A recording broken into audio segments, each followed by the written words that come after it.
Ano sa palagay nyo? Ano kayang genre na nitong beat na to? Comment nyo nga. Comment kayo ng mga suggestion pa ng mga beat. Salamat sa mga nakikinig, nanonood ng aking vlog.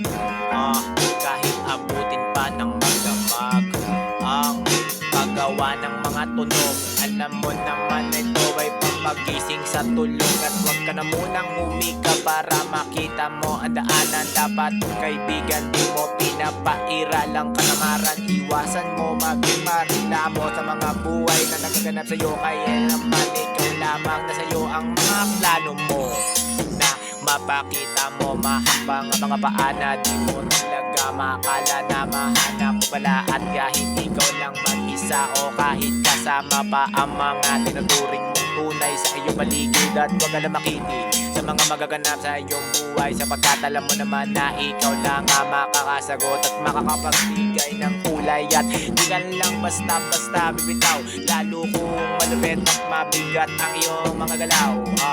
Makikita mo ang mga tunay na to, pero sinasabi ko, alamin mo totoo ng mga ito.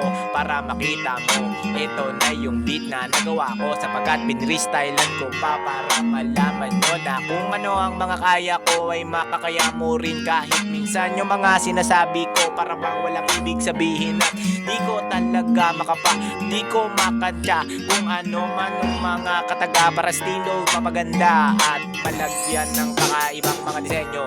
Para kahit na ganun, kahit na mainit sa kwarto ko man impyerno, pero okay lang yun, ako ay didiretso. Kahit na ang puso'y matigas na parabang sinimento, pero tumuloy pa rin kahit na naunahan ng kuneho na kinuwento sa pagong. Kahit na ganun mamang sarili mo ang sagot sa mga tanong mo, at makikita mo yon kung ikaw ay masaya nang hindi katubas ng mga pera na ang halaga.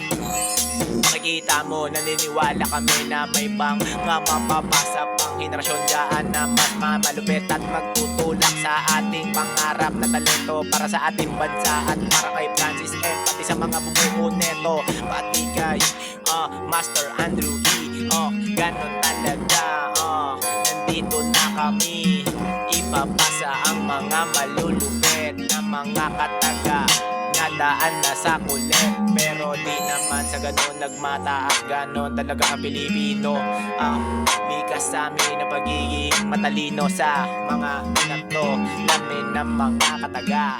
O diba, o sige, tagumpay mo ay tagumpay niya, tagumpay natin lahat.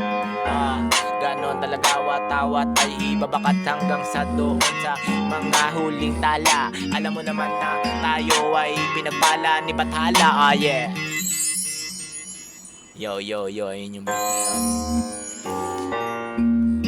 Ayun yung beat, pakinggan ulit natin. Yo, isa pang ikot. Freestylean natin ulit siya.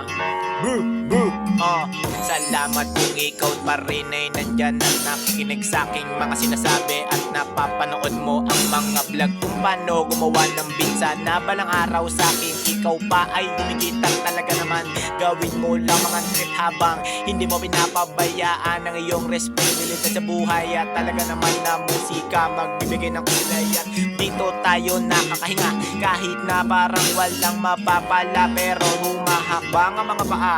Okay lang yon, sapagkat yung pangaramdam na malabas mo ang mga emosyon mo, at wala naman talaga nakinig sa mga ganon. Pero nasabi mo sa mga hangin na ikaw lang ang makakagawa para sumaya ka habang nandito ka pa sa mundo at hindi ka pa kinukuha ni Ama.